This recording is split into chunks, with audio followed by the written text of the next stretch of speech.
नमस्ते और हमारे चैनल में आपका फिर से स्वागत है। 12 ज्योतिर्लिंग की सीरीज में ये हमारा तीसरा एपिसोड है। जिसने पिछले एपिसोड नहीं देखे वो मेरे चैनल पर जाके उसे देख सकता है। इस एपिसोड में महाकालेश्वर ज्योतिर्लिंग की प्रकट होने की कहानी हम जानेंगे। शिव महापुराण में महाकालेश्वर ज्योतिर्लिंग की 2 कहानियां बताई गई है। बिना कोई देरी के आइए उसे जानते हैं।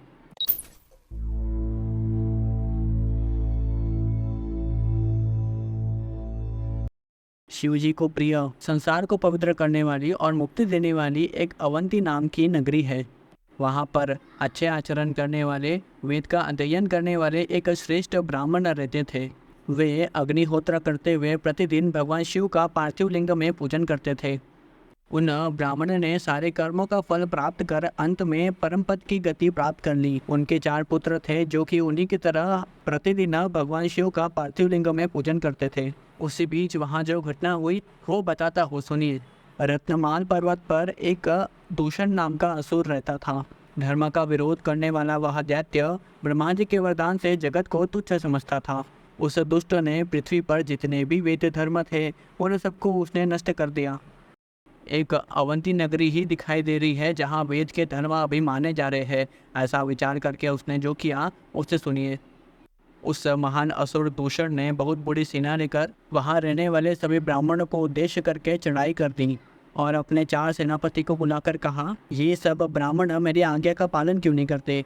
वेद का पालन करने वाले ये सब ब्राह्मण दंड के योग्य है। अगर ये सब जीना चाहते हैं तो इनको जाके बोल दो कि शिव धर्म का त्याग करके सुख प्राप्त करें, नहीं तो इनकी जीवित रहने में संशय हो जाएगा। तब चारों सेनापति चारों दिशाओं में फैलकर दूषण की आज्ञा का पालन करने लगे। उस समय वे चारों ब्राह्मण शिव ध्यान से रेखा मात्र भी विचलित नहीं हुए। उन सब ने सोचा, शिव जी के सामने ये बेचारे दैत्य क्या है। इसी बीच वह अवंती नगरी दैत्यों से भर गई। ये देखकर नगर के सारे लोग ब्राह्मणों के पास जाकर कहने लगे कि अब क्या करना चाहिए। उन्होंने बहुत से लोगों को मार डाला है। ब्राह्मण बोले, आप लोग सुनिए, हमारे पास न सेना का बल है न शस्त्र ही है। भगवान शिव ही असुरों से हमारी रक्षा करेंगे। उनको छोड़कर संसार में हमें और कोई शरण देने वाला नहीं है। इस प्रकार वे ब्राह्मण धैर्य धारण करके पार्थिव पूजन कर शिव जी के ध्यान में ही लगे रहे। उसी समय उस दूषण दैत्य ने ब्राह्मणों को देखा और कहा कि इनका वध कर दो, इनको मारो। किंतु शिव के ध्यान में परायण उन ब्राह्मण ने दैत्य का वचन नहीं सुना। उसके बाद जो ही उस दूषण ने उन ब्राह्मणों को मारना चाहा, तभी उस पार्थिव के स्थान पर शब्द करता हुआ एक गड्ढा हो गया। उस गड्ढे से विकट रूपधारी दुष्टों का संहार करने वाले महाकाल नाम से शिवजी प्रकट हो गए। अरे दुष्ट, तुम्हारे जैसे दैत्यों के लिए ही मैं महाकाल रूप से प्रकट हुआ हूँ।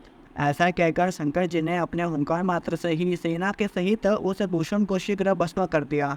उन्होंने कुछ सेना को मार डाला और कुछ सेना भाग गई। शिव जी ने वहीं पर दूषण दैत्य का वध कर दिया। उस समय देवताओं की दुंदुभियां बजने लगी और फूलों की वर्षा होने लगी। ब्रह्मा विष्णु सभी देवता वहां उपस्थित हो गए। तब भगवान शंकर ने उन ब्राह्मणों से कहा कि वर मांगे। तब उन द्विजों ने कहा कि आप संसार की रक्षा के लिए यहीं पर निवास करें और अपने दर्शन करने वाले मनुष्यों का आप सदा उद्धार कीजिए। उनके ऐसा कहने पर शिव जी उन्हें सदगति प्रदान करके और भक्तों की रक्षा के लिए उस परम स्थान पर स्थित हो गए।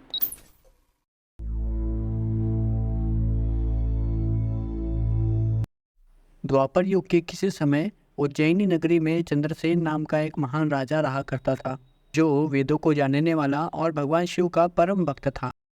महादेव के गणों में प्रमुख एक मणिभद्र नामक गण था, जो उस राजा का बड़ा अच्छा मित्र था। किसी समय गणाध्यक्ष मणिभद्र ने खुश होकर एक चिंतामणि नाम की मणि राजा को प्रदान की। सूर्य के समान चमकने वाली वह मणि दर्शन करने से ही कल्याण करने वाली थी। उसके प्रकाश का स्पर्श पाते ही तांबा लोहा जैसे धातु शीघ्र स्वर्ण हो जाते थे। राजा चंद्रसेन ने उस चिंतामणि को गले में धारण कर लिया। ये देखकर पृथ्वी के समस्त राजा उस मणि को लेने के लिए आतुर हो गए। उन मूर्ख राजाओं ने लोभ में आकर राजा चंद्रसेन से उस मणि को बहुत बार मांगा, लेकिन चंद्रसेन ने उन सब की याचना को निष्फल कर दिया। तब चंद्रसेन से नकारे जाने पर सब राजाओं में खलबली मच गई। वे सब राजा चतुरंगिनी सेना को लेकर राजा चंद्रसेन को जीतने के लिए तैयार हो गए। आपस में मिलकर उन सब राजाओं ने उज्जैन को चारों तरफ से घेर लिया। तब अपनी नगरी को चारों तरफ से घिरा हुआ देखकर राजा महाकालेश्वर की शरण में गए। बिना कुछ खाए पिए एकाग्रचित्त होकर दिन रात महाकाल का अर्चन करने लगे। राजा से प्रसन्न होकर भगवान शिव ने उसकी रक्षा के लिए जो उपाय किया उसे सुनिए। उसी समय एक ग्वालिन अपने पुत्र के साथ नगर में घूमती हुई महाकाल के निकट पहुंच गई। 5 साल के पुत्र को लिए हुए वह विधवा महाराज के द्वारा की जाती हुई महाकाल की पूजा को देखने लगी। बाद में वो फिर अपने घर लौट गई। इसके बाद शिव पूजा को देखकर उस गोपी के पुत्र ने भगवान शिव का पूजन करने का विचार किया। अपने दूसरे जूड़े घर में जाकर उस 5 साल के बालक ने वहां भक्तिपूर्वक शिवलिंग स्थापित करके भगवान शिव का पूजन किया और बार बार उन्हें प्रणाम किया। उसी समय उसकी माता खाने के लिए अपने पुत्र को इधर उधर ढूंढने लगी।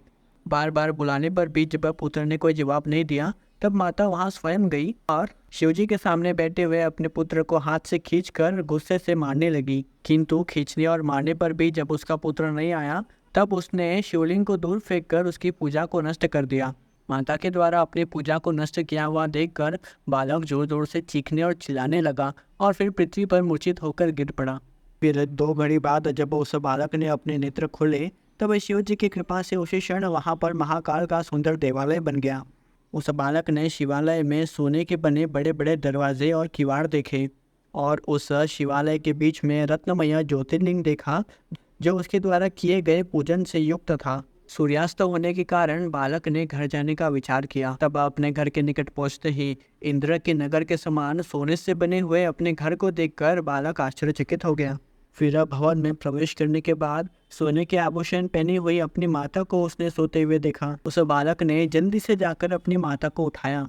जब वह उठी तो अद्भुत दृश्य देखकर आश्चर्यचकित हो गई। तब अपना पुत्र के मुख से गिरिजापति भगवान शंकर की कृपा सुनकर उस ग्वालिन ने उस राजा चंद्रसेन को बुलाया। राजा ने उसी रात को वहां आकर गोपिका पुत्र के उत्तम भक्ति का प्रभाव देखा और आंसू बहाता हुआ उसने बालक को गले लगा दिया। उस समय वहां बहुत बड़ा उत्सव मनाया गया और सब लोग भगवान शिव का कीर्तन करने लगे।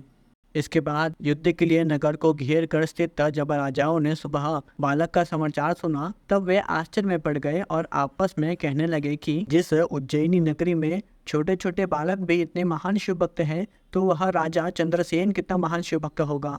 चंद्रसेन से युद्ध करने पर शिव जी क्रुद्ध हो जाएंगे, इसलिए हमें राजा से मेल कर लेना चाहिए। ऐसा निश्चय करके उन राजाओं ने शस्त्रों को त्याग दिया और पुरी में प्रवेश करके चंद्रसेन की आज्ञा लेकर महाकाल का भली भांति पूजन किया।